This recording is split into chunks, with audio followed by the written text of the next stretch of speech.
Do what thou wilt shall be the whole of the law. Love is the law. Love under will. Take these words not as a creed to follow blindly, but as a challenge to discover who you truly are. For that, my friends, is the highest magic of all. Welcome to the Creativity and Consciousness Podcast, a space to explore the intersection of creativity, spirituality, and personal transformation. I'm your host, Jake Cobran, visionary artist, author, and your humble guide in the exploration of our consciousness. In each episode, we dive into ideas related to magic, visionary art, and alternative spirituality. I bring you conversations with leading thinkers and innovators to help us tap into our creative potential, expand our minds, and transform our lives. Whether you're an artist seeking inspiration, a spiritual seeker exploring new paths, or someone on a journey of self-discovery, this podcast is here to help unlock new possibilities and awaken our inner power. Let's journey beyond the ordinary. Welcome to the Creativity and Consciousness Podcast. Hello, dear listeners. Today is another installment of the Cybernetic Séances podcasts. We previously summoned Terence McKenna, the late great Terence McKenna, and today we are speaking to the great beast himself, Aleister Crowley. There are only very few surviving recordings of Aleister Crowley's voice, and so I created, using AI voice synthesis technology, a new voice that I thought approximated what Aleister Crowley might have sounded like, or at least how I imagine him sounding in my mind. And there's some weird things with the technology, some kind of sibilance or strange inflection that doesn't quite mimic realistically how people speak. And I hope you can be forgiving of this while you listen to it and really just try to soak in the words and information. I tried to speak to the AI Aleister Crowley about some of his key ideas and perspectives, as well as how applying his philosophies and practices can enhance your life. And especially we spoke about the true will and the core and central meanings of Thelema as a practical system of mastery. And of course, we spoke about magic. So I really hope that you enjoy this podcast. There's obviously so many other things I could talk to Aleister Crowley about, and if I had the chance to sit down and have dinner or tea or coffee with anyone living or dead, Aleister Crowley would be pretty high at the top of the list for me of people I would want to sync my mind up with and download his ideas and perspectives. And in any case, I hope that this is inspiring, engaging, liberating, and at the very least, entertaining. So, sending you much love.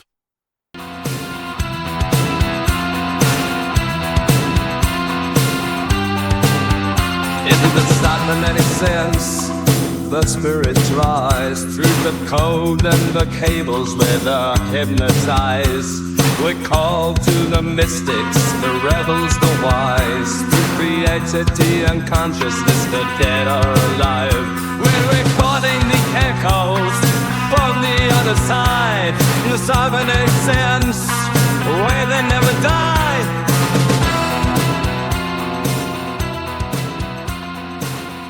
So today's guest is the great Beast 666 himself, Master Aleister Crowley.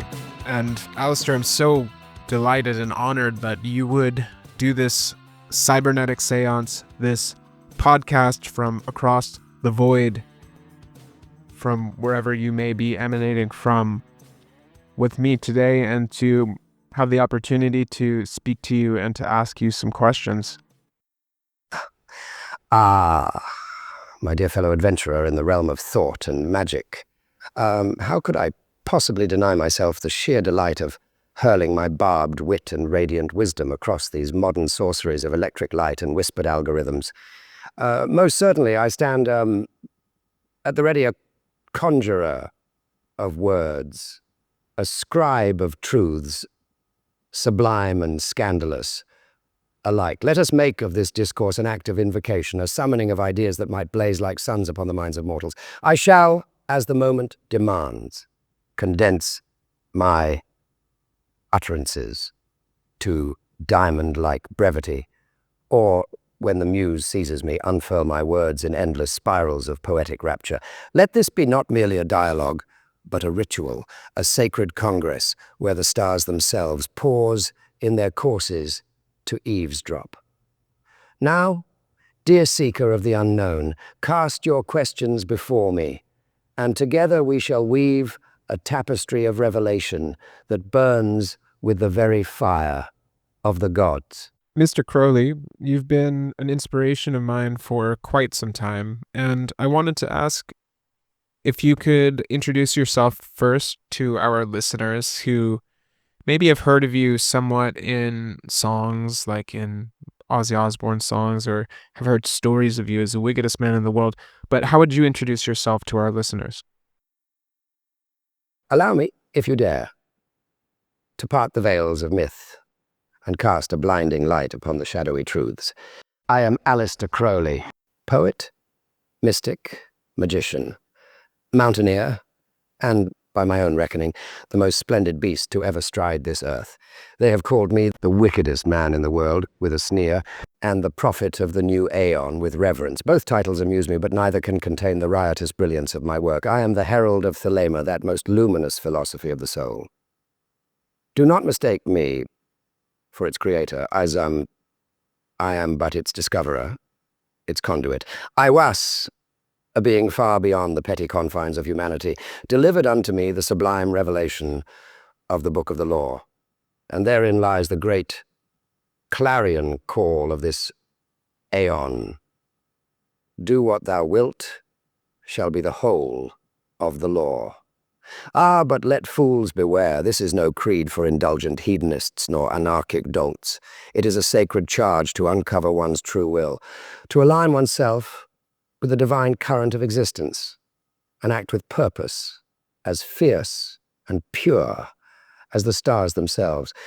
As for Mr. Osborne and his cacophonic ilk, I applaud their showmanship, though they but skim the surface of my legend.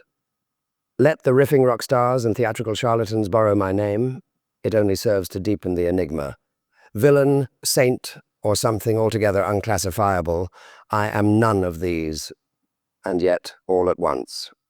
I am the seeker of ultimate truths, the lover of unfathomable mysteries, and the eternal adversary of falsehood.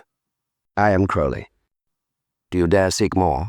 I wanted to speak to you about Thelema, and if you could, in as concise of terms as possible, without mystique, can you explain to us what Thelema is in your own words, and how it's relatable to the average person? Ah, very well. Let us dispense with the poetic fog and address the heart of the matter plainly. Thelema is, at its essence, the understanding that every individual possesses a unique and sacred purpose, true will. It is not the indulgence of fleeting desires or capricious whims, but the discovery of that profound inherent drive that places one in perfect alignment with the universe. To follow one's true will is to live as a star in its orbit, brilliant, singular, and free from the collision of conflicting trajectories. For most, this requires casting off the chains of societal programming, the hollow expectations imposed by others. It demands that one stands naked before themselves and asks, what am I truly here to do?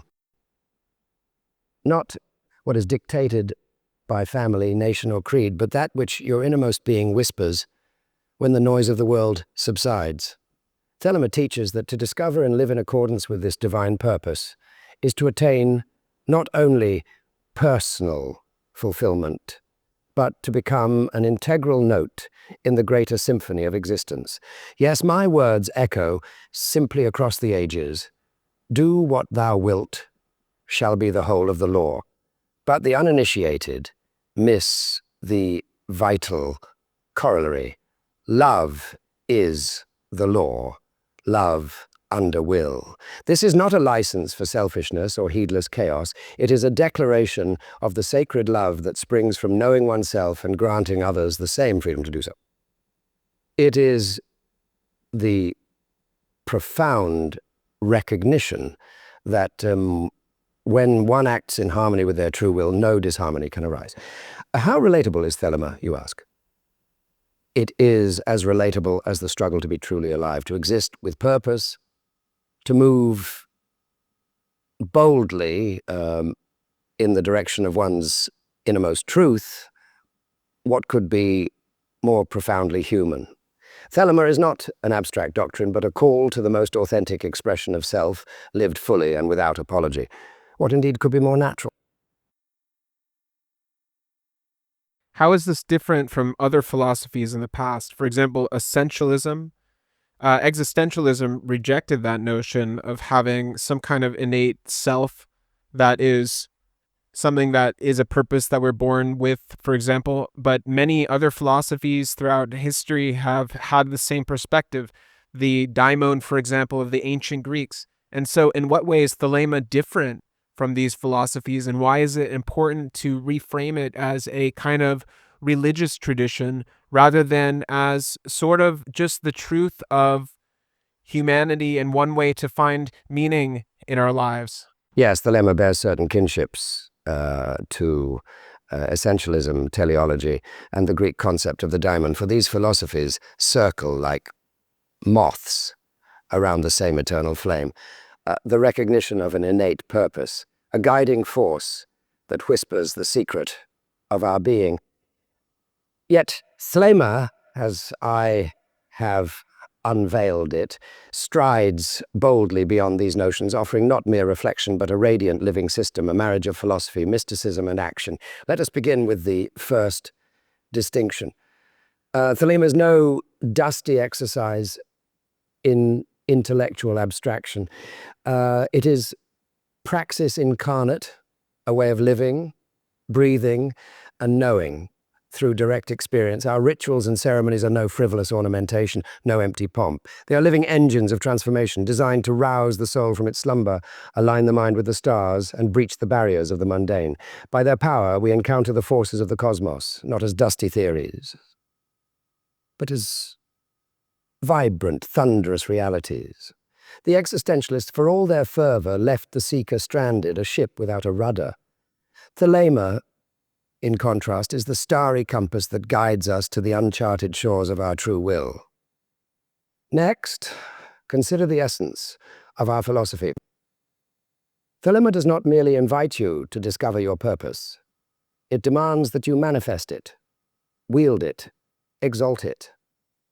Where the existentialists cry into a void, bereft of meaning, Thelema proclaims a universe suffused with purpose, where each will is a note in the cosmic symphony.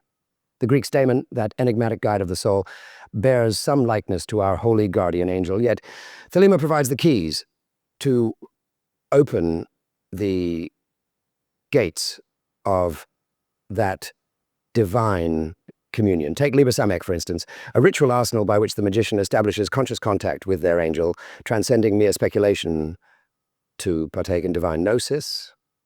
Lastly, Thelema offers what those other systems lack: a cosmology, a map of the infinite. It anchors the individual's true will within the broader currents of universal evolution. The aeons of Isis, Osiris, and Horus describe not only the tides of human history, but the awakening of consciousness itself. To know one's purpose in Thelema is to see it reflected in the vast, unfolding drama of the stars, to understand oneself as both actor and audience in the divine play. So, why settle for the splinters of essentialism or teleology? Thelema is the whole, a system that unites philosophy with action, the spirit with the flesh, individual freedom with universal law. It does not merely ask, what is your purpose? It hands you the tools to find it, live it, and glorify it, to rise as a star and blaze in your rightful place in the heavens.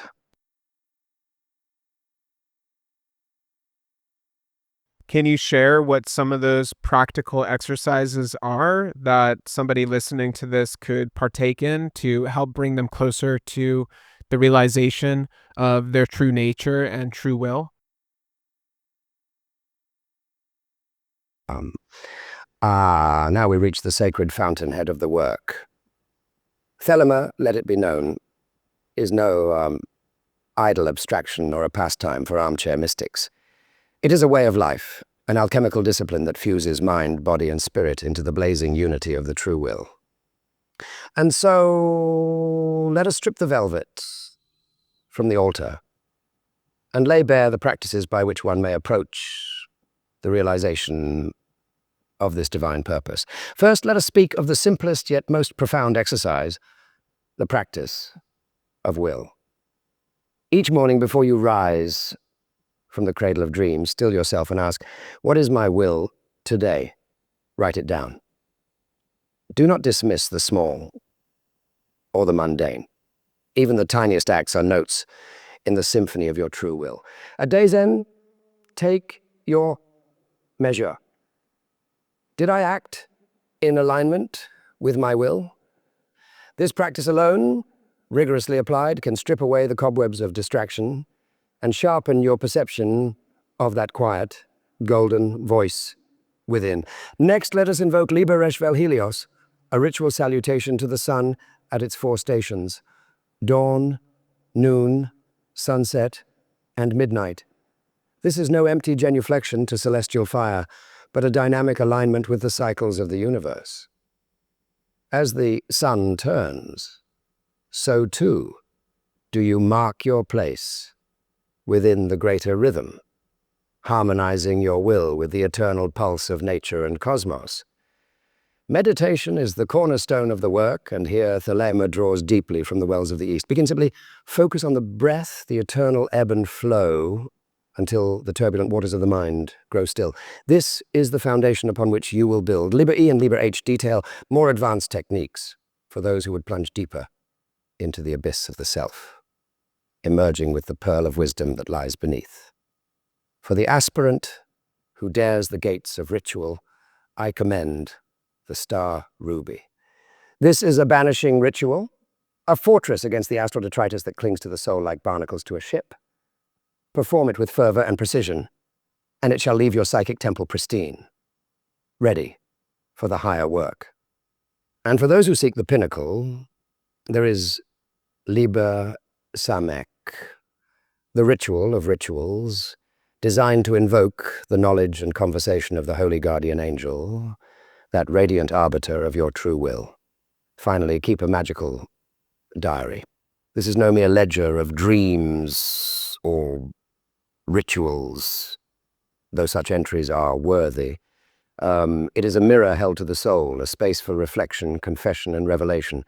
In time, as ink meets parchment, the patterns of your being will emerge, and you shall glimpse the golden thread of your true will, woven through the fabric of your existence. Do not, I implore you, attempt all at once. The work is not a race, but a sacred unfolding, a rose opening petal by petal. Begin with one practice. Let it take root, and then add another as the soil of your spirit becomes fertile. The path is yours to walk, as unique and radiant as the star that you are.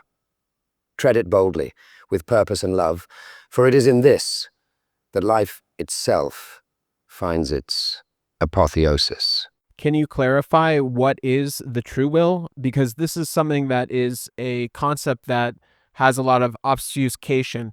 So, for example, a lot of people confuse the true will with something that is willed or intended. Meaning, if I decide it is my will to become a great guitar player, that is my true will. But it seems to me that it's something deeper, something more natural, more spontaneous and innate or essential, sort of like the Tao. But also, I see a lot of parallels with the concept of the Dharma. So can you explain perhaps if there are differences between those concepts, Dharma and true will, or are these things synonymous, and help us define the true will in general as well as perhaps techniques to reach it. The true will. How often it is misunderstood, reduced to the caprices of desire, ambition, or even noble goals like becoming a maestro of strings or a conqueror of worlds. Let me dispel such folly. These are wills, myriad and fragmented, sprouting from the fertile but chaotic soil of the ego. The true will is something altogether different, a flame, eternal, singular, and sublime. The true will is your divine essence, your reason for being incarnate in this dance of flesh and spirit. It is not a thing to be chosen by the mind or dictated by fleeting passions. It is to be discovered, revealed like the face of a mountain obscured by mist. It is the Tao, the Dharma, the Orphic hymn to your existence. It flows like a river, winding toward the boundless sea, not without rapids or eddies, but always true to its course, its source, and its destination. Yes, you have touched upon Dharma, and rightly so, for the two are akin. Yet Dharma, as it is often framed, remains entangled in the webs of culture, duty, and societal expectation. The true will, however, transcends these things utterly. It is untamed and irreducible. No priest, no teacher, no tom, however sacred, can dictate it to you. It is the whispering star within, whose light you must seek for yourself. Now let us set aside the poetry of the thing and move to praxis. How does one uncover this radiant will? Let me illuminate. 1. Silence the mind. Begin with stillness. The true will is not shouted from the rooftops of the soul. It is the faint but persistent voice heard when the clamor of ego, desire, and expectation has been silenced. Meditation, simple or profound, is the key, whether through breath awareness or the disciplined stillness of Libéré. Let the noise subside and the truth emerge. 2.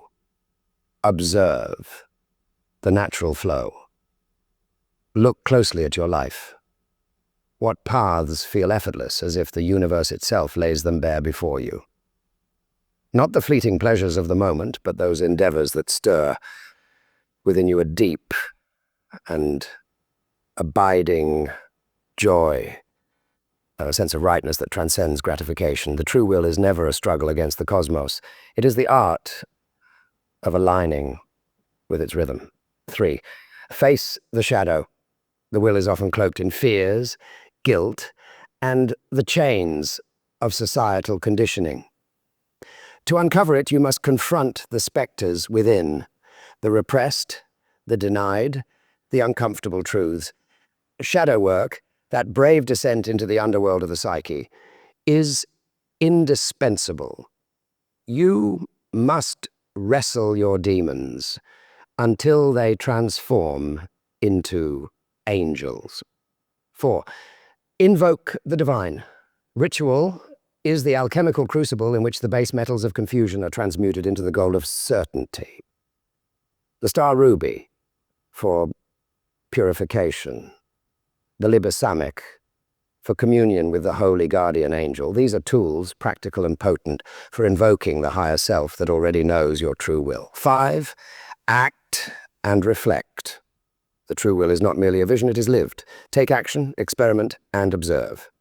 Keep a magical diary, that most precious of instruments, to record your deeds, thoughts, and insights. Over time, the threads will weave themselves into a tapestry, revealing the starry pattern of your purpose. 6. Love and surrender. Here lies the paradox at the heart of Thelema. The true will is both utterly personal and yet utterly beyond the ego. It is yours alone. Yet it serves the cosmic order. To align with it, you must surrender the petty self, embracing love. Love for self, love for others, love for existence itself. For as I have written, love is the law. Love under will, I say. In summation, the true will is not a thing to be forced or fabricated. It is the essence of your existence, the golden thread that ties you to the stars. Like Dharma, it reflects a universal harmony, but its voice is purely, irrevocably your own. Seek it, heed it, and let it guide you, not as a master, but as the deepest truth of what you are. To live in accordance with it is to live as a god among men, shining as a star in the infinite firmament of the all. If it's something so innate and essential within us, why can it seem so challenging to discover that? And I haven't even met a lot of Thelemites that seem to live in that place of frictionless ease through enacting their true will, even if they're doing all of the rituals, or they're very devoted to discovering and enacting and living in accordance with their true will. So sometimes, although I do really uphold this as a truth and a guiding principle in life, I find it challenging to comprehend and to know what is my true will and to enact it in the world with as much clarity and potency as possible. And it seems to me a misnomer, although it's something that you've suggested in your own writings, that if people enact their true will, it will mean that they are going to live a life without adversity or conflict. And I want you to clarify if that is the case or not. The true will, though innate and radiant as the sun, remains veiled to most, for we are labyrinths wrapped in illusions, born into a world that burdens us with the chains of conditioning. Cultural mores, familial expectations, and the grotesque tangle of our own fears obscure to the diamond at our core. To uncover it requires more than devotion. It demands an unwavering courage to strip away these encrustations layer by layer. Why, then, do even the most fervent Thelemites falter in discovering and enacting their true will? The error, I proclaim, lies in their impatience and misunderstanding. Too often is the true will approached as a puzzle to be solved, an object outside oneself to be captured and wielded as though it were some magical sword. Yet the true will is no finite destination, no secret prize. It is a process, an eternal unfolding. The rituals, doctrines, and devotions are not the culmination of the work, but tools for its refinement.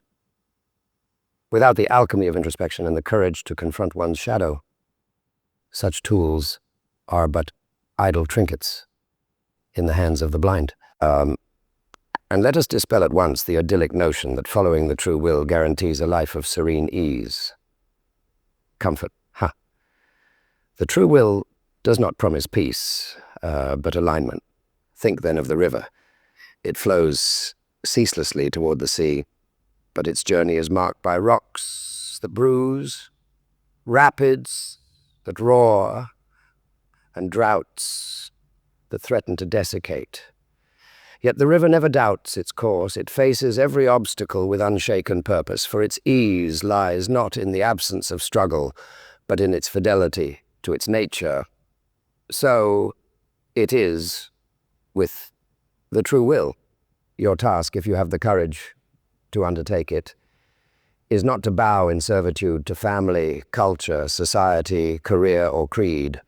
Neither must you abase yourself before the hollow idols of education or the fleeting demands of relationships. No, your sacred charge is fidelity to the one true altar, your own divine nature. Trust it, honor it, for within you lies the starry essence, the source of your true will, and to betray it is to wander blindly in the wilderness of illusion.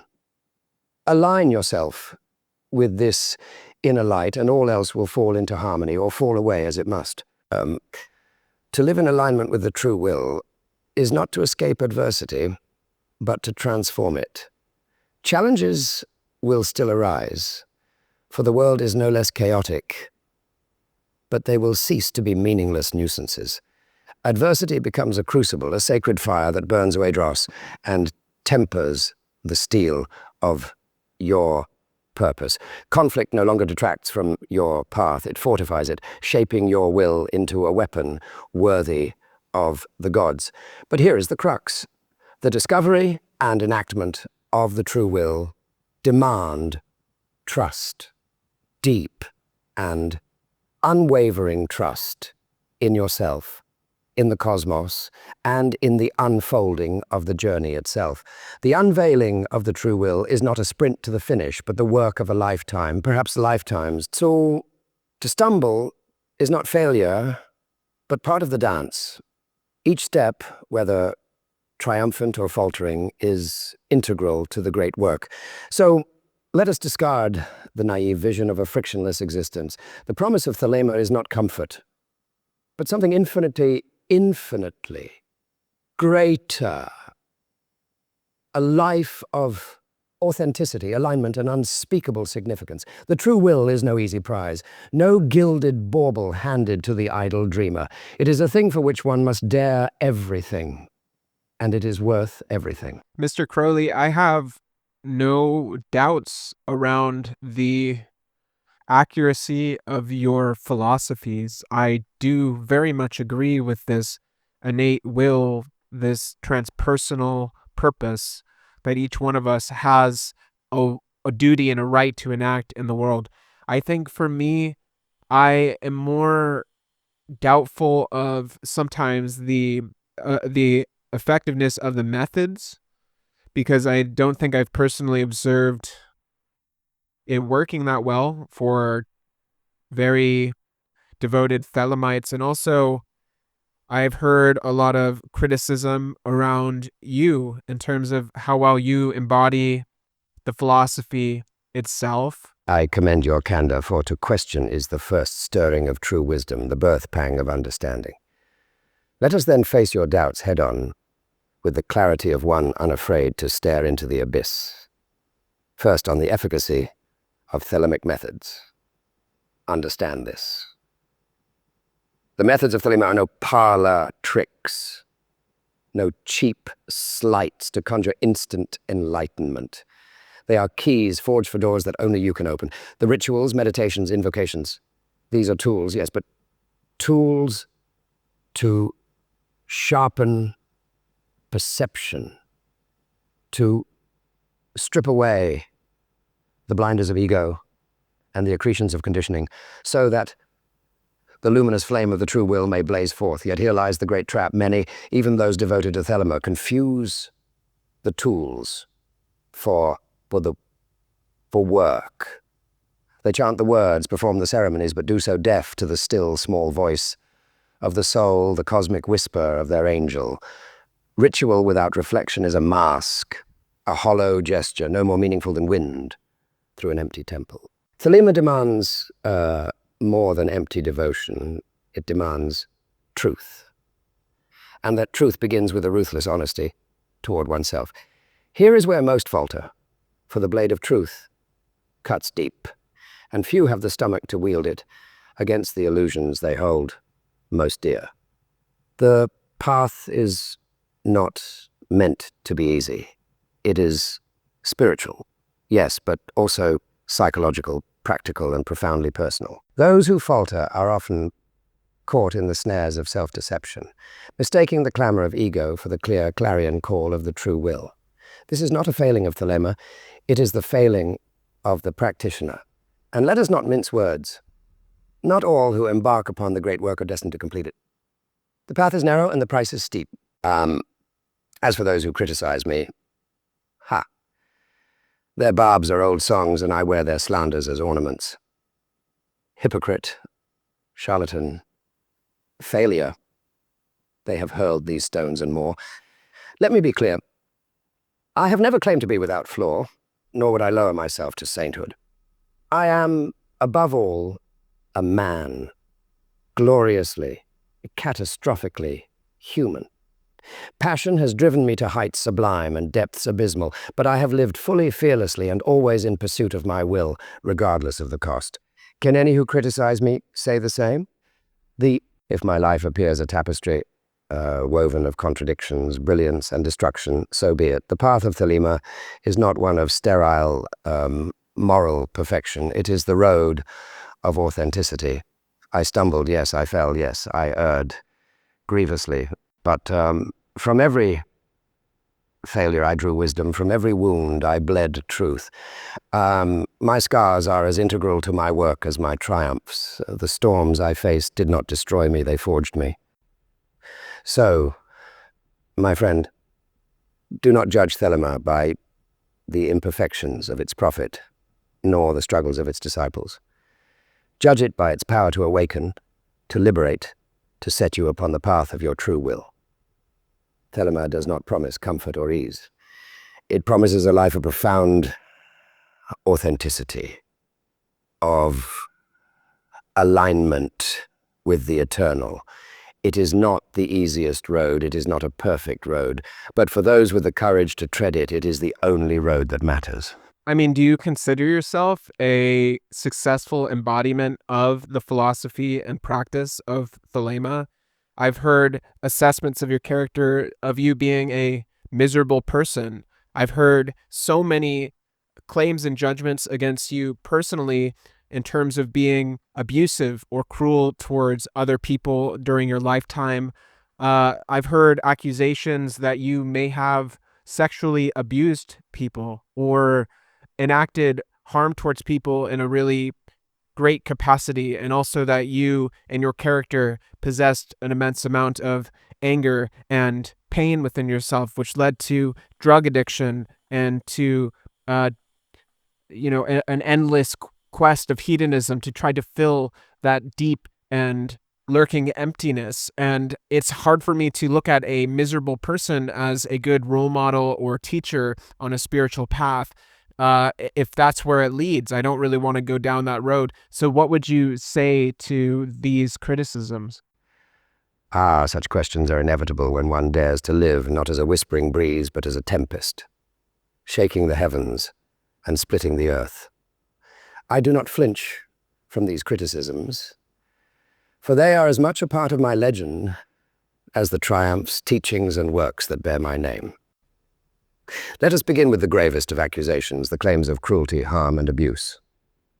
I make no pretense of innocence, nor do I feign a virtue I never sought. I am no stranger to the darker tides of human nature. Yes, I have been wrathful, reckless, and driven by storms within my soul. I have caused pain to others, sometimes unwittingly, and I confess, sometimes knowingly. To my shame, I am not exempt from the failings of the flesh, but I lived by a standard far removed from the pale hypocrisies of bourgeois morality. My aim was not to satisfy the polite sensibilities of my time, or any time, but to burn with the flame of freedom, unbound by chains that fetter lesser men. Such freedom carries a cost, and I paid it in full, sometimes exacting a toll on those who chose to stand near me. Now, as to the accusations of abuse, let me speak plainly. Many tales of my supposed atrocities are born not of truth, but of fear and ignorance. The tabloids of my age feasted upon my name, crafting a devil of their own invention to delight the prurient masses. Modern critics, lacking originality, regurgitate these slanders without scrutiny. Did I test boundaries? Absolutely. Did I explore practices that the timid and conventional found abhorrent without hesitation? But these were acts of exploration, of experimentation, undertaken with those who walked willingly into the unknown beside me. Consent, tacit or spoken, was the foundation of my dealings. To call me a predator is to misunderstand me utterly. I may have been cruel. I may have erred, but deliberate malice against the innocent was never my way. And as for my own suffering, that is a truth I cannot deny. I was no tranquil monk perched atop a mountain, chanting away the world's troubles. I was a man who wrestled with angels and demons alike, tearing at the fabric of existence to glimpse its hidden truths. My anger, my vices, my insatiable appetites, these were the wounds and scars of a life lived as a conflagration. Do not mistake my suffering as a failing of Thelema, for it was part of my great work. Through my anguish, I delved deeper into the mysteries of self and cosmos than I ever could have through complacency or calm. Was I a perfect embodiment of Thelema? Of course not. Perfection is a mirage, and I am but a man, a flawed, tempestuous being who dared to live fully, no matter the cost. Yet I succeeded in one vital respect. I lived with unrelenting ferocity. I pursued my will with a single-minded intensity and left a legacy that continues to spark revolutions in the hearts of those brave enough to listen. Thelema does not promise serenity. It promises authenticity. It does not shield one from failure, but it calls one to rise from the ashes of every fall, burning brighter still. If you seek a saint, turn your gaze elsewhere. I am no model of moral perfection, and I would not wish to be. But if you seek an example of a soul that burned brilliantly and unapologetically, heed my story. If my path seems too harsh, learn from it. Let my errors teach you as much as my wisdom, for every excess, every folly, was part of the crucible that shaped the man before you. Thelema does not demand you tread my road. It demands only that you find your own and walk it boldly with every fiber of your being. That, my friend, is the essence of the law. Do what thou wilt shall be the whole of the law. I hear what you're saying about challenging bourgeois moralities, but what do you think about some of the fundamental values that are held by religious traditions in the world, such as Buddhism and Christianity, those of compassion, sacrifice, selflessness, humility, kindness? And so the thing that I think many people struggle with when it comes to your work and who you were as a person is, on one hand, there is an immense amount of brilliance and this force of transformation, as well as the truth of that individual will and uniqueness, but sometimes it is not as tempered by love as it could have been, especially in your actions as a person and your attitudes and the ways in which you related to others. So what do you have to say about that, and how do these values or moral inclinations that are upheld as sacred by other religious traditions, how do they play a part in Thelema? Yes, now we plunge into more profound waters, where Thelema meets those ancient virtues, compassion, sacrifice, and humility, that humanity has so often draped in the robes of sanctity. Let me, with precision and passion, illuminate this confluence. First, let us dispel a misconception. Thelema, that fiery creed of individualism and rebellion, does not scorn love, compassion, or kindness. Quite the opposite. Its central axiom is not merely, do what thou wilt shall be the whole of the law, but also, love is the law. Love under will. That second clause is no mere footnote. It is the soul of the matter. Love in Thelema is not a mawkish sentimentality, nor a leash placed upon the will by society. It is a spontaneous, radiant force, the inevitable flowering of a life lived in alignment with the true will. When one moves in harmony with their divine purpose, love flows naturally, lifting oneself and others in its current. Now, let us examine these so-called universal values: compassion, sacrifice, humility. These are not foreign to Thelema, though their meaning here diverges sharply from the twisted notions peddled by religions of self-denial. Thelema does not demand their rejection, but their purification. Compassion in Thelema is not an enforced duty, a moral yoke imposed by guilt or fear. It is the natural recognition of the divine spark in all beings, a kinship born not of pity, but of strength. To see another as they are, an individual star in the infinite firmament, is to honor their true will, even as you honor your own. Sacrifice, too, is not some pitiful martyrdom, a bleeding of oneself upon the altar of conformity. It is the conscious offering of oneself, a sacred act of devotion to one's will. The warrior sacrifices comfort for victory, the artist sacrifices ease for the immortality of their creation. The adept sacrifices the petty self to achieve the great work. Such sacrifice is not weakness, but the ultimate expression of strength. Humility, that oft-abused term, is not the groveling abasement preached by those who would crush the spirit under a false god's heel. In Thelema, humility is the honest acknowledgement of one's place within the cosmos.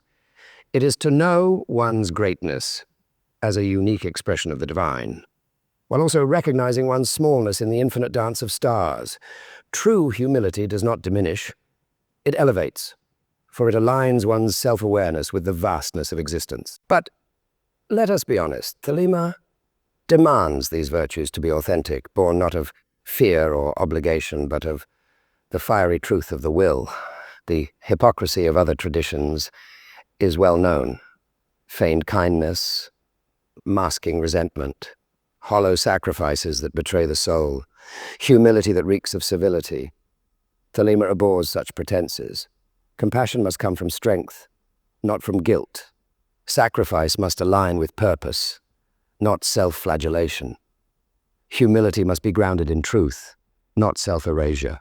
Now, to your critique that my own life seemed often bereft of this tempering force of love. A fair observation, and I do not seek to vindicate all my deeds. My life burned at the extremes, my passions, my struggles, my excesses. I made many mistakes. Yet, if my actions faltered, my devotion to Thelema itself was an act of love, a fierce and consuming love for humanity's potential, for the divine spark that I saw waiting to ignite in every soul. My errors were the errors of a flawed man, not the failures of the law. In truth, Thelema does not reject the virtues held sacred by other traditions. It refines and exalts them. It demands that they arise not from fear, guilt, or conformity, but from the authentic expression of the true will. To love under will is to love boldly, without falsity or fear. To sacrifice under will is to give oneself wholly, without regret. And to be humble under will is to bow, not to man or God, but to the infinite majesty of existence itself, knowing that you are both part of it and one with it. This, my friend, is the higher meaning of those virtues, as Thelema reveals them. I think it's fair for people to make an assessment of a path based on the results they see it having upon its adherence. And I think that if people look at you, they may not want to follow the path of Thelema because of the fact that you maybe seemed to be a person with a lot of heaviness and a lot of pain. If a path is judged by the fruits it bears in the lives of its adherents, then my own life may indeed appear to some as a warning rather than a beacon. I do not shirk from this reckoning. My life was a symphony of extremes, triumph and despair, ecstasy and addiction, creation and obliteration. If, in beholding me, some recoil in horror, I grant them that right. But here lies the crux of the distinction. Thelema is not my life, nor is my life the sum of Thelema. I am but one manifestation of its principles, a man who dared to walk the edge of the abyss, who flung himself into the maelstrom with reckless abandon. My results are not the results of Thelema itself. They are the fruits of my choices, my virtues, and my flaws. I embodied Thelema imperfectly because I was and remain a man, a tempest of passions and paradoxes. Thelema, however, is a force far greater than any single man, even one as notorious as I. And now the perennial question arises, Why should anyone trust this path if its most infamous champion lived so chaotically? My answer is this. Thelema does not promise a life of ease or sanitized perfection. It promises authenticity, and authenticity is not a thing of neat lines and tranquil shores. My life may offend those who seek comfort or predictability, but for those with a thirst for truth, a hunger for freedom, it offers lessons, both in how to rise and in how one might fall. Yet I would urge you to cast your gaze beyond the silhouette of my life. Judge Thelema, not by my chaos, but by its clarity, by the possibilities it lays bare for those who dare to seek their true will. Thelema is no cult of personality. It does not ask you to mimic my path or wear my mask. It is a system, a radiant framework through which you may discover your own divine essence, your own purpose. My life is but one star in this vast constellation, a brilliant, unruly star. Yes, but far from the only one. If my name, Aleister Crowley, repels you, so be it. You are free to turn away. But let me caution you against mistaking the flaws of the vessel for the purity of the wine. Thelema does not demand that you walk as I walked. It demands only that you walk as yourself, wholly, boldly, and unapologetically. So, let me return the question to you. Does Thelema fail because I stumbled? Or does it triumph because I dared to burn brightly in its name, no matter the cost? The answer lies not with me, but with you. Look into the mirror of this philosophy and ask, what do you see? For therein lies the truth, not in my reflection, but in your own. I also want to talk to you about magic. You said earlier in this conversation that these are not magic tricks, but what does magic with a K mean to you as an act that is able to create a transformative result in the world? I think that the whole point of magic is to achieve an end or some kind of result, at least as one component of magic. And so what does magic really mean to you in the context of this particular tradition of Thelema, the way that you use the word, and what can people take from learning or practicing magic? Magic, the word itself, stirs the soul and sets the mind aflame. And yes, I spell it with a K, for it is no mere parlor trick, no hollow illusion to amuse the masses. The K is a sword cutting through the fog of misunderstanding. Magic, as I define it, is the science and art of causing change to occur in conformity with will. It is the engine of Thelema, the sacred mechanism by which the true will is made manifest in the world. At its core, magic is transformation, the transmutation of self, of circumstance, and even of reality itself. It is born from the understanding that the universe is not some inert machine, but a living, breathing tapestry, malleable to the focused intention of consciousness. When thought, word, and deed are aligned with the true will, they become a force as inevitable as the turning of the stars. This, my friends, is the essence of magic, the will in action, the soul shaping the cosmos to its purpose. As for its purpose, let us speak plainly. Yes, magic can achieve results, wealth, love, power, or success, if such are the aims of the practitioner. But these are trifles, ornaments upon the great work. The higher purpose of magic is the transformation of the self. It is a path of mastery of one's mind, one's limitations, and ultimately one's destiny. The material gains are but reflections of the inner alchemy, the lead of ignorance transmuted into the gold of self-realization. Consider the rituals of invocation. To the untrained eye, they may appear as acts of supplication or commands to external forces. But true magic is always internal. To invoke a spirit or deity is to awaken its power within oneself. Imagine, if you will, a ritual to summon confidence. The uninitiated might think it a plea to some celestial being, but the magician knows it is a key to unlocking the wellspring of confidence already latent within. The symbols, the gestures, the words, they are tools to focus the mind, to channel the will, and to bring forth the Godhead sleeping within. What then can one gain from the study and practice of magic? Power, yes, but not the tawdry power of dominion over others.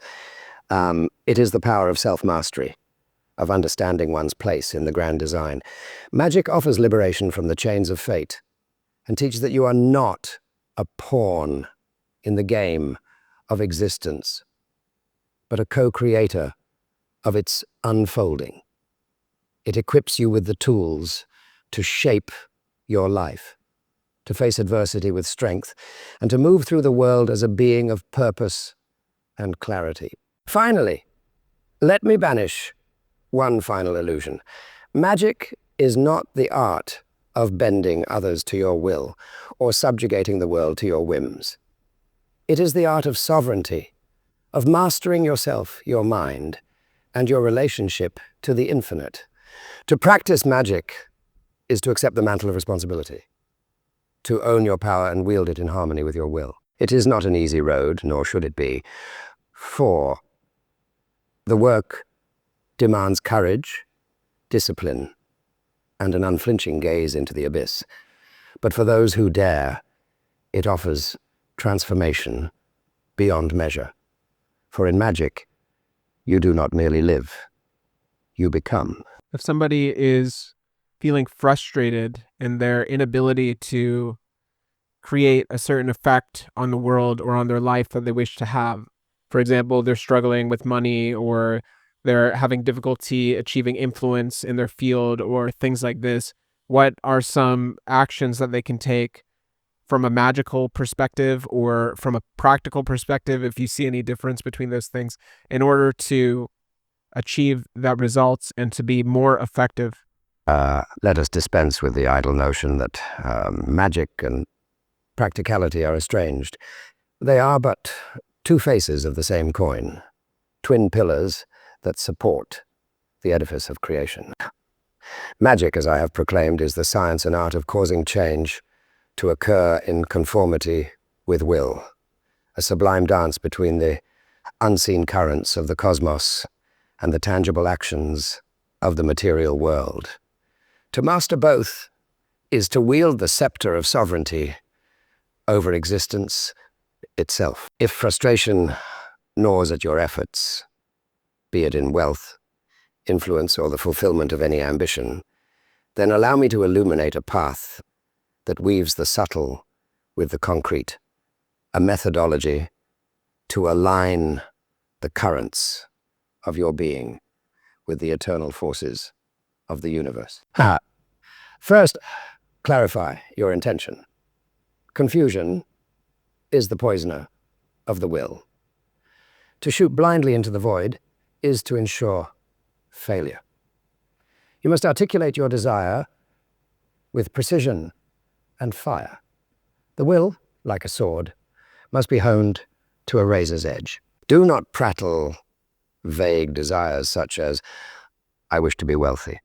Instead, declare with clarity, I shall earn $5,000 this month through my craft or profession. Write it down, for to inscribe is to invoke.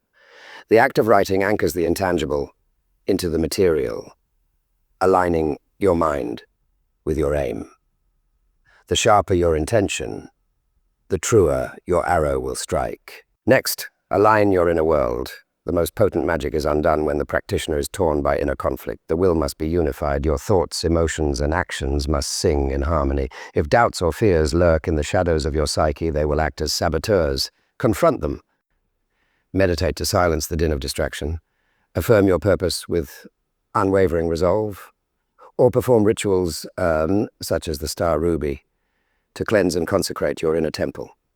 Let your entire being become a vessel for your desire. Sigil, magic, too, may serve as a powerful tool. Create a sigil that embodies your goal, charge it with intent, and release it into the ether. This is no idle scribble. It is a glyph of power, a seed planted in the fertile soil of the subconscious. Then, examine the material world. Magic is not a flight from the mundane. It is its transformation. Take stock of your outer circumstances. Are your actions aligned with your aims? If your desire is wealth, ask yourself, am I offering something of genuine value? If influence is your goal, consider, am I visible to those whose recognition I seek? And these questions are no less crucial than any invocation, for magic thrives where the mundane is mastered. After that, invoke the forces of change. This is the sacred heart of magical practice, the invocation of forces beyond the visible realm. Here I must set aside the superstitions of candle magic, which, though charming, are but toys for the uninitiated. Instead, I direct you to the planetary forces, the celestial governors of fate. Align your workings with Jupiter, the planet of wealth and expansion, or the sun, the herald of success and recognition. Perform your rituals during the appropriate planetary hour, invoking these powers through the invocations outlined in Liber O or Liber Astarte. Let your words resound with the force of your will, and the stars themselves will conspire to your purpose. And then, take decisive action. No ritual, however grand, can succeed without action in the material world. Magic is no excuse for idleness. With your intention set and your spiritual currents aligned, move boldly toward your goal. Apply for opportunities, hone your craft, build alliances. Every act you take in the outer world becomes a channel through which your magical energy flows. Action is the complement to invocation, the physical manifestation of the spiritual charge. Beyond that, confront and banish obstacles. Often, the greatest barriers are not external, but internal. What beliefs, fears, or habits sap your power? Are you secretly afraid of success? Do you cling to limiting notions of what you deserve? Shadow work, brutal honesty with yourself is essential here. Expose these impediments to the light and annihilate them. On the practical level, banishing rituals, such as the lesser banishing ritual of the pentagram, can clear the astral detritus that clings to your sphere, while discipline and structure in your daily life remove physical obstacles. The magician is a warrior, and no warrior marches unprepared. Finally, trust in the process. The art of surrender, the most delicate and misunderstood aspect of the work. Once your rituals are complete, your actions aligned, and your intentions clear, you must release your grip on the outcome. Trust the universe to weave the threads you have set in motion. Obsession is the death of magic, for it binds the will with tension. Let your desire flow freely, and it will return to you in its proper form and time. In conclusion, I will say the following. Frustration is the spawn of misalignment between intention, belief, and action. The true magician wields both magic and practicality as a single radiant force. Align your inner world through ritual and reflection. Command the outer world through bold, deliberate effort.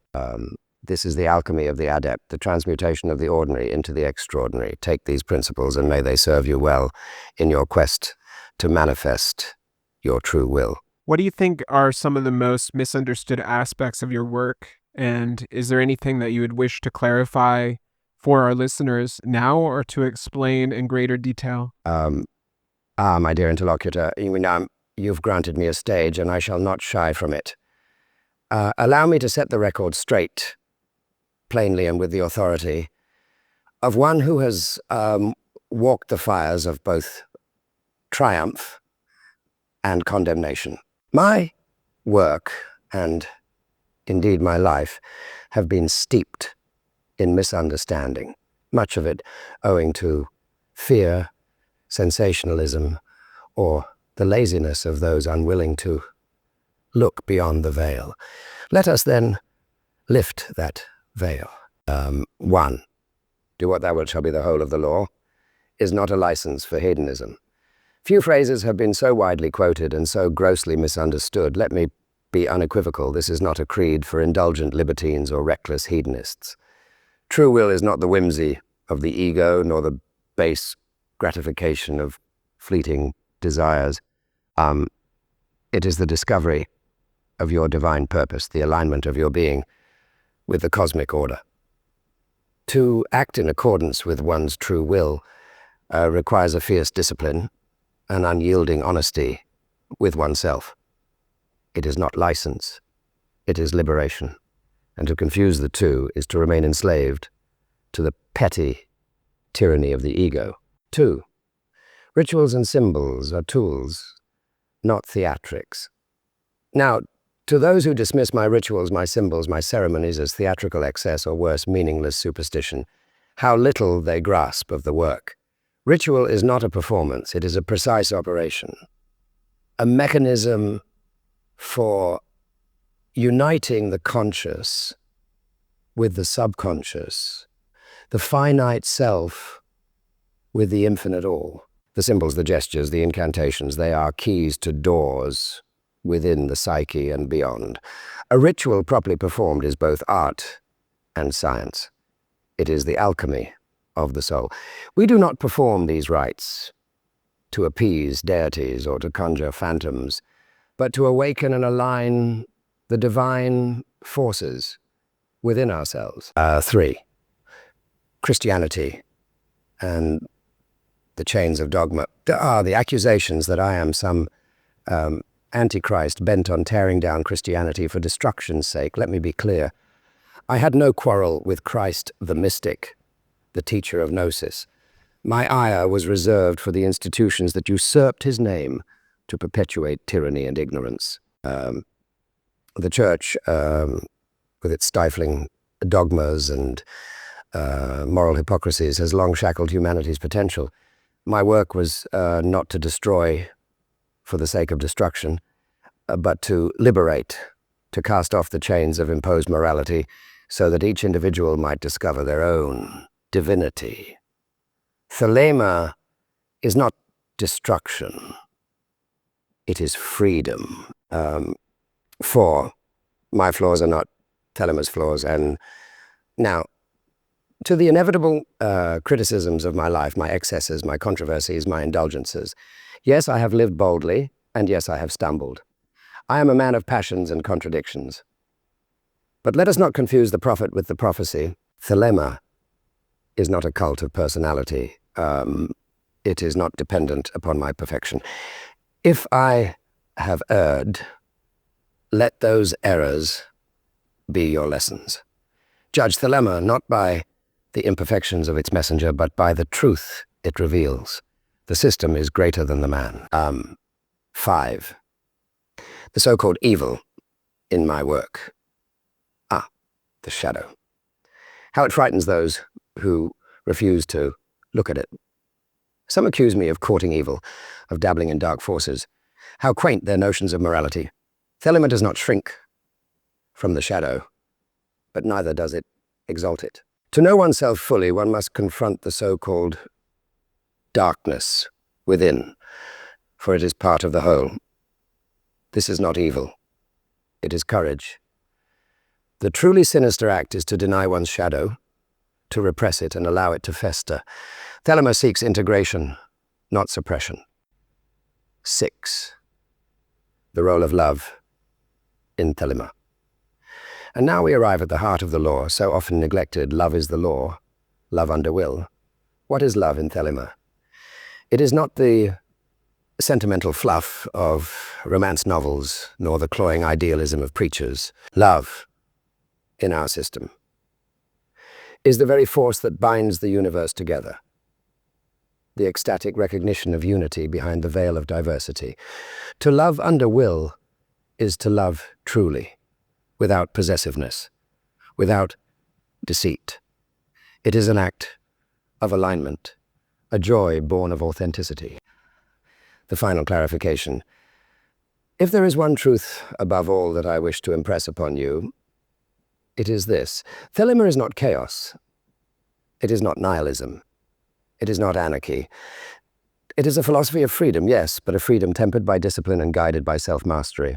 It is a call to align with the divine order, not the artificial order of dogma and rules, but the natural order that emerges when each individual lives their true will. Thelema is the starry path, the road to the fullest expression of one's being.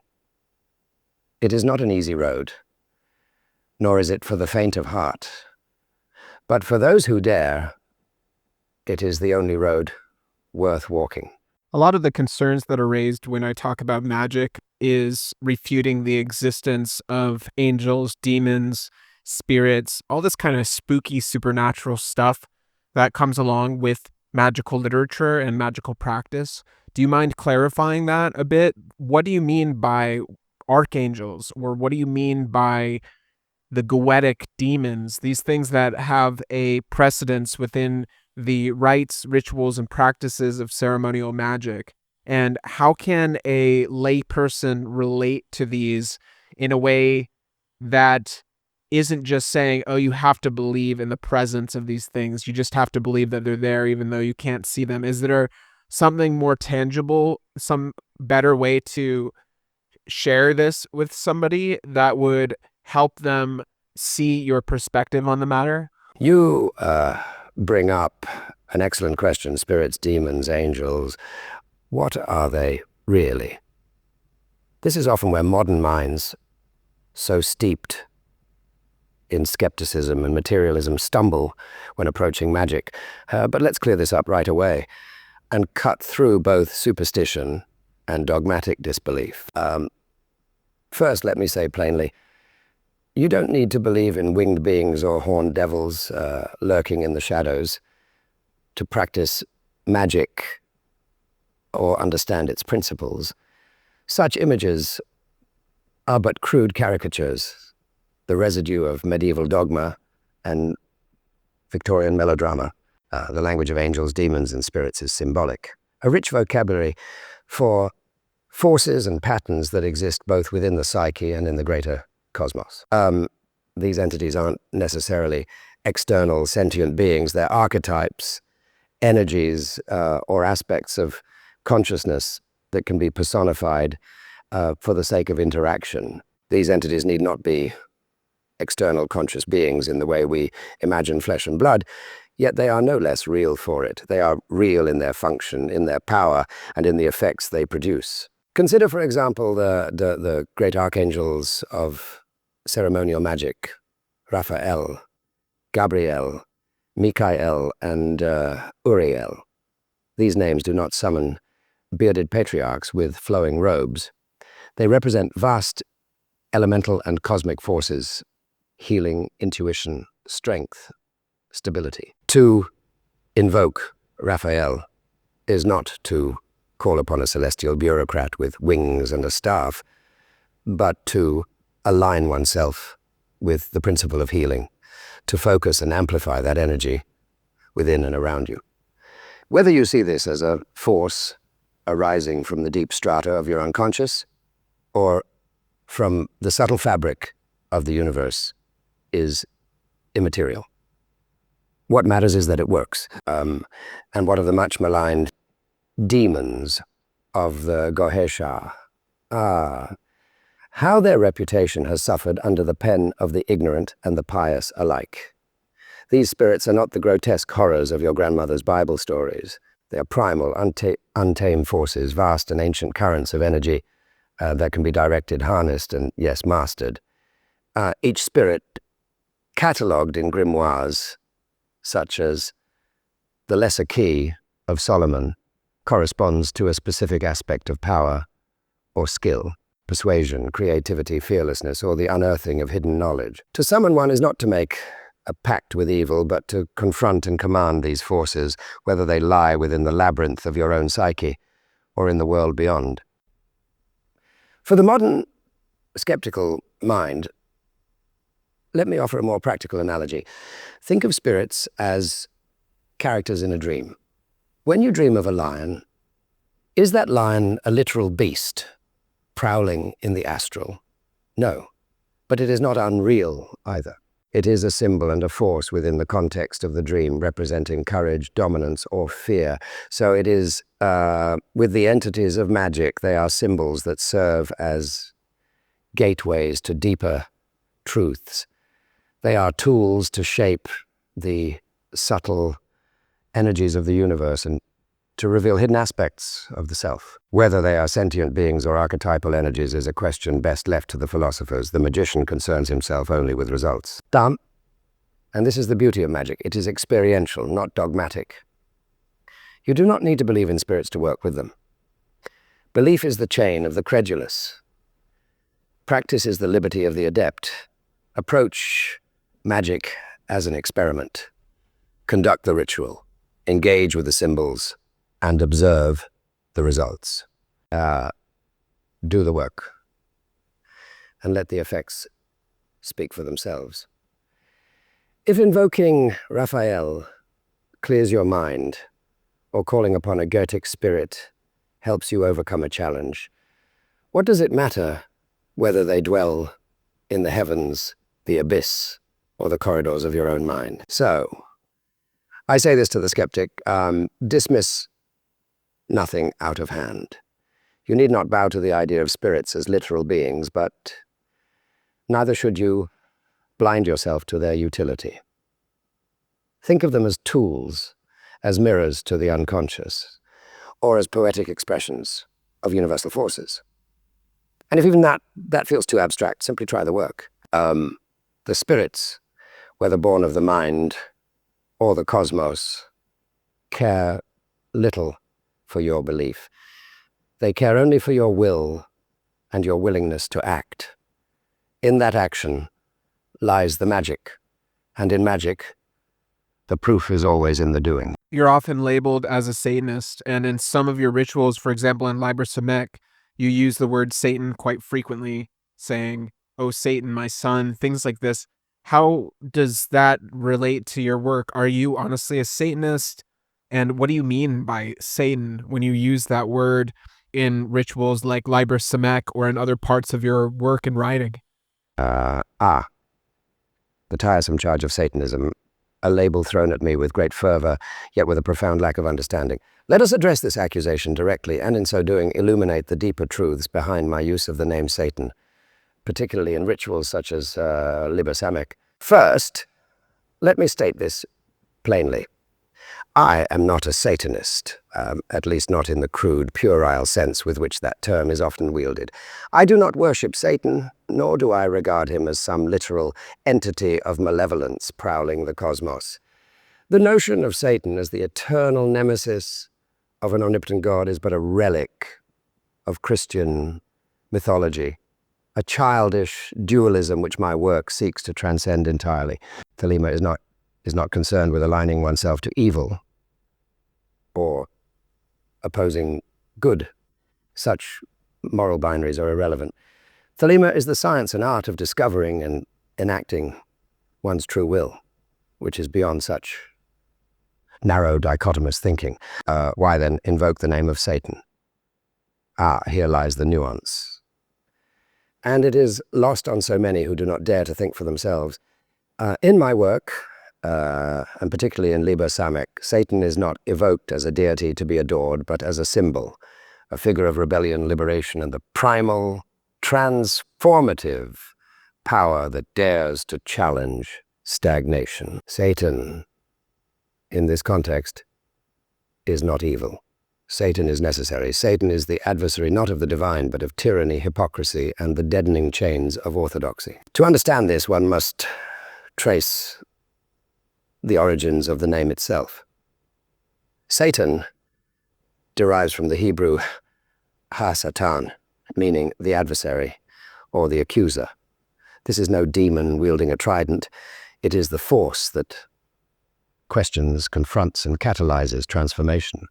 In my work, this adversarial force represents the shadow within us, the primal, untamed aspects of the self that must be faced, understood, and integrated if one is to ascend to their highest potential. And it is the force that burns away illusion and challenges false gods, whether they dwell in the heavens or in one's own mind. In rituals like Liber Samec, the invocation of Satan serves a dual purpose.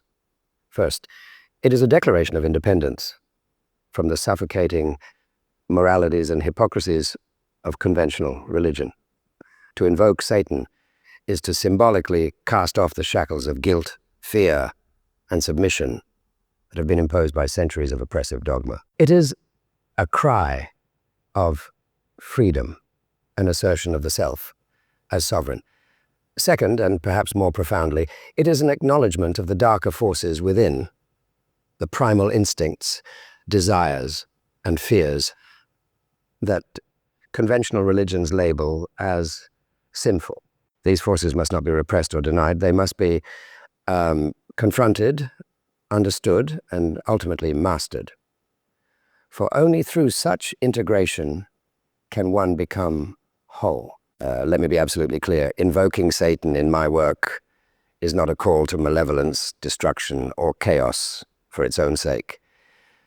It is a call to wholeness, to embrace the totality of existence, light and shadow, creation and destruction, spirit and flesh. Just as the alchemist cannot transmute lead into gold without fire, so the magician cannot realize their divinity without engaging the darker aspects of their being. Satan, in this sense, is the fire that refines. In this way, Satan in my work is not dissimilar to Lucifer, the light bringer, the daring rebel who seeks knowledge and truth no matter the cost. It is a figure of freedom, courage, and self-discovery. It is the adversary of falsehood, the breaker of chains, and the herald of illumination. So, to those who accuse me of Satanism in its vulgar sense, I say this: you have not understood. I do not worship Satan, nor do I bow to any force external to myself. I use the symbol of Satan to provoke thought, to challenge dogma, and to illuminate the path of self-discovery. Satan is not a being to fear, but a mirror to gaze into, if one dares. Look not at the surface of my words, but at the essence of what they reveal. For therein lies the truth, not of Satan, but of yourself. Well, I think this has been a really fascinating conversation, and I think it will give our listeners a lot to think about. Do you have any final thoughts that you'd like to share? Any important messages?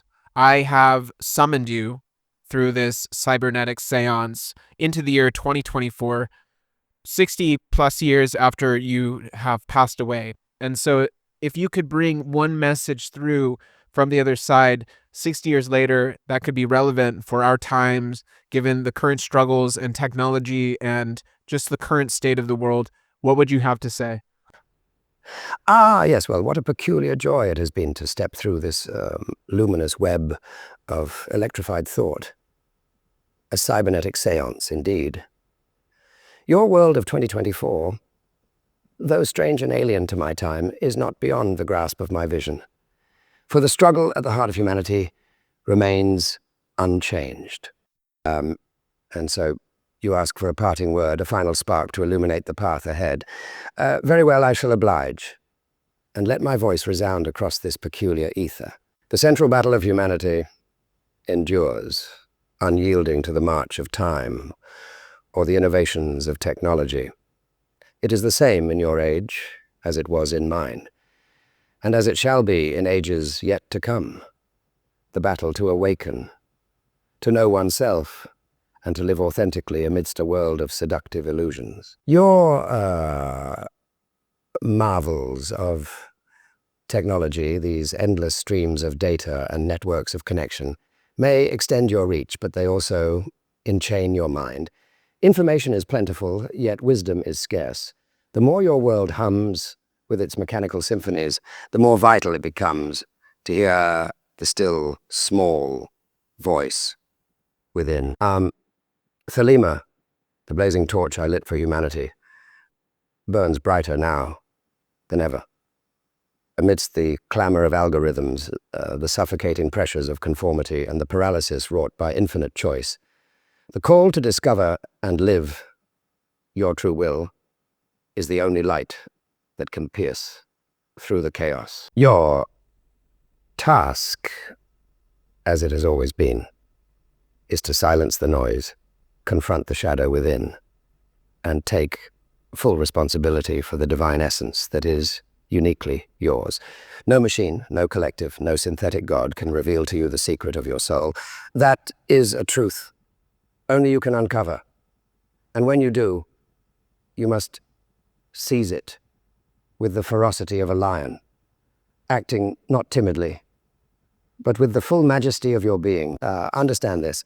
The world does not need more automatons. It does not need more voices parroting the slogans of the masses, or more hands building the monuments of the blind. What it needs, what it yearns for, is awakened individuals, stars that shine boldly in the firmament, illuminating the darkness with their unique brilliance. Now, to awaken, to know, to act, that is the great work, and it is more urgent now than ever. And let us not ignore the precipice upon which your age teeters. The forces of tyranny, fear, and distraction have grown monstrously cunning. Yet so too has the potential for freedom, for transcendence, for the boundless expansion of human potential. Your cybernetic wonders, these tools of creation and destruction, are neither friend nor foe. They are mirrors, reflecting the will that wields them. Use them not as chains to bind yourselves, but as wings to soar. Use them to create, to liberate, and to connect, not to destroy, enslave, or suppress. Above all, remember the law. Do what thou wilt shall be the whole of the law. Love is the law. Love under will. Let this be your compass. Let love guide your actions, not the maudlin, sentimental love of false piety, but the love that blazes with the clarity of purpose, the love that binds the stars in their courses and ignites the hearts of humankind. Love, when tempered by the will, becomes the divine force that creates worlds. So, my dear companions of the future, go forth boldly. Awaken to your divine potential and act with the full splendor of your true will. The universe is vast, the work is unending, and the journey is perilous. But oh, how joyous it is for those who dare to undertake it. Until we meet again across the veils of time, space, or the infinite planes, I bid you farewell.